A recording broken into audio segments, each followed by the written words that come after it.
तो जैसे कि एसएससी सीएचएसएल का अभी तक हमने काफ़ी वीडियोस बना दी हैं इन्फॉर्मेशन के लिए। तो अब हम बताने जा रहे हैं एसएससी सीएचएसएल के सिलेबस के बारे में कि एसएससी सीएचएसएल की अगर आप तैयारी कर रहे हैं तो आपको सिर्फ यही पढ़ना है, इसके अलावा आपको कुछ नहीं एक्स्ट्रा पढ़ना है। बिकॉज ऑफिशियल नोटिफिकेशन में जो जो चीज़ें आपको दी गई हैं सिर्फ उसी पे आपको फोकस करना है, उसी की अच्छी खासी आपको प्रिपरेशन करनी है, प्रीवियस ईयर के क्वेश्चंस करने हैं, रिपीटेड क्वेश्चंस करने हैं, बस उसके अलावा कुछ नहीं करना।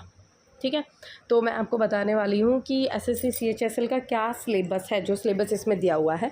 तो जैसे अगर आप टीयर 1 की जब आप प्रिपरेशन करते हैं तो इंग्लिश, जैसे मैंने आपको पिछली वीडियो में हमने बताई थी, जिससे टीयर 1 के 4 पार्ट्स में डिवाइड है। इंग्लिश में है, general intelligence, then quantitative aptitude है, दैन जनरल अवेयरनेस। तो ये 4 सेक्शन है।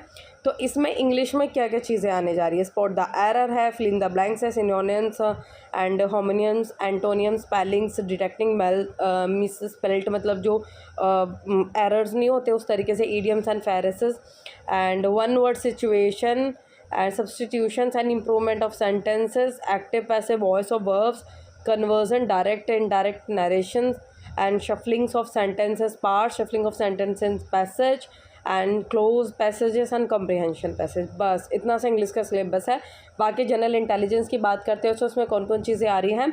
Verbal non verbal type, the test will include questions on semantic analogy and symbolic operation, symbolic number analogy, trends, figural analogy, space orientation and semantic classification, Venn diagram and symbolic numbers classification, drawing inferences, figural classification, punched hole, then pattern folding and unfolding, then semantic series and figural pattern folding and completion, then numbers is and embedded figures, figural series, critical thinking, problem solving, emotion intelligence, word building and social intelligence, coding, decoding, numerical operation and other subtopic spanning.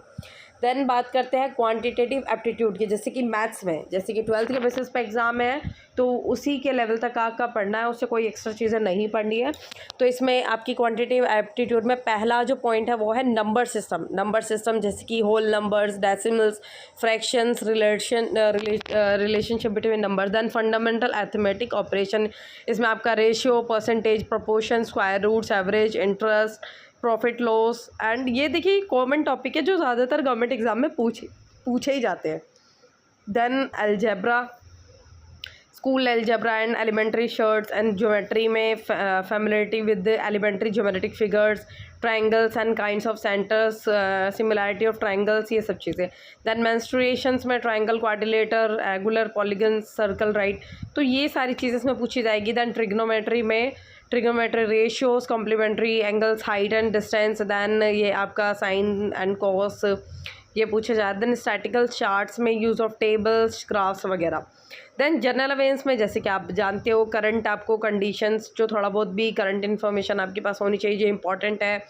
Then आपके history, geography वगैरह से कुछ current events जो है वो पूछे जाते हैं, थोड़ा बहुत जनरल अवेयरनेस है ना, तो वो सारी चीज़ें इसमें पूछी जा रही है। एंड पीडब्ल्यूडी कैंडिडेट्स के लिए कहा जा रहा है कि विजुअल हैंडीकैप कैंडिडेट हैं 40% वाले या फिर उससे ज़्यादा वाले, कोई भी उनके लिए no component of maps and graphs, diagraph, statical data in the general intelligence, मतलब जो पीडब्ल्यूडी कैंडिडेट्स हैं उनके लिए इस तरीके के कोई क्वेश्चंस रहेंगे नहीं। तो ये एक हेल्प ही समझ लो पीडब्ल्यूडी कैंडिडेट्स के लिए। तो ये इसका एक सिलेबस है। देन हम बात करते हैं टीयर सेकंड की। टीयर सेकंड में क्या क्या चीज़ें आ रही है, हमने पिछली वीडियो में पूरा पैटर्न एक बार समझा दिया था, उसको आप देख लीजिएगा। बाकी हम सिलेबस की बात करते हैं। मैथ्स एबिलिटीज़ में आपका नंबर सिस्टम है, फंडामेंटल अरिथमेटिकल ऑपरेशंस है, अलजेब्रा है, ज्योमेट्री है, मेंसुरेशन है, ट्रिग्नोमेट्री है, स्टैटिक्स एंड प्रोबेबिलिटी है। Then reasoning and general intelligence में आपके कुछ नॉर्मल जो कि सेम ऊपर थे उसी तरीके का थोड़ा और डिटेल में पूछ लिया जाएगा इसको। Then English language and comprehension में वही आपके स्पेयर एरर है, fill in the blanks, synonyms, antonyms, spelling, detecting error, ये सब। जनरल अवेयरनेस में जैसे हमने ऊपर पूछा था आपको, and history, culture, geography, economics, general policy वगैरह से रिलेटेड आपको कुछ होना पता होना चाहिए। एंड करंट के कुछ टॉपिक चल रहे हैं उसमें आपकी पकड़ होनी चाहिए थोड़ी बहुत, जैसे कि कुछ इंपॉर्टेंट ही सेंट्रल लेवल पे कुछ इंपॉर्टेंट योजना चल रही है, किसके द्वारा चलाएगी, ये कुछ इंपॉर्टेंट चीज़ें आपको पता होनी चाहिए। देन कंप्यूटर नॉलेज प्रोफिशिएंसी, जैसे कि हमने आपको बताया था। कंप्यूटर नॉलेज से related part A, part B, part C कर देन आपको कंप्यूटर बेसिस, आपको organisation of computer, central processing limits, ये सब चीज़ें। देन सॉफ्टवेयर के बारे में MS Excel, power point, working with internet and emails and basics of working and cyber security. ये कहा जा रहा है PWD कैंडिडेट्स के लिए फॉर विजुअल हैंडीकैप कैंडिडेट 40% या फिर above there will no component of maps, graphs वगैरह, जैसे हमने ऊपर हिस्ट्री में देखा था। तो ये इंपॉर्टेंट इन्फॉर्मेशन थी जिसमें पूरा सिलेबस बताया गया है PWD कैंडिडेट्स एंड बाकी अदर कैंडिडेट्स को। उनके लिए जो भी इंपॉर्टेंट इन्फॉर्मेशन थी, नोट था, वो भी हमने अलग से रीड आउट कर लिया है। तो ये काफ़ी इंपॉर्टेंट इन्फॉर्मेशन नहीं है, एक जिसमें आपको पूरे सिलेबस के बारे में जानकारी दी गई है, जिसमें ये कहा जा रहा है कि आपको अलग से कुछ एक्स्ट्रा और पढ़ने की ज़रूरत नहीं है। ये सिलेबस इनफ है। बाकी हम ये कहते हैं कि प्रीवियस ईयर के क्वेश्चंस को ध्यान से पढ़ लीजिएगा। धन्यवाद।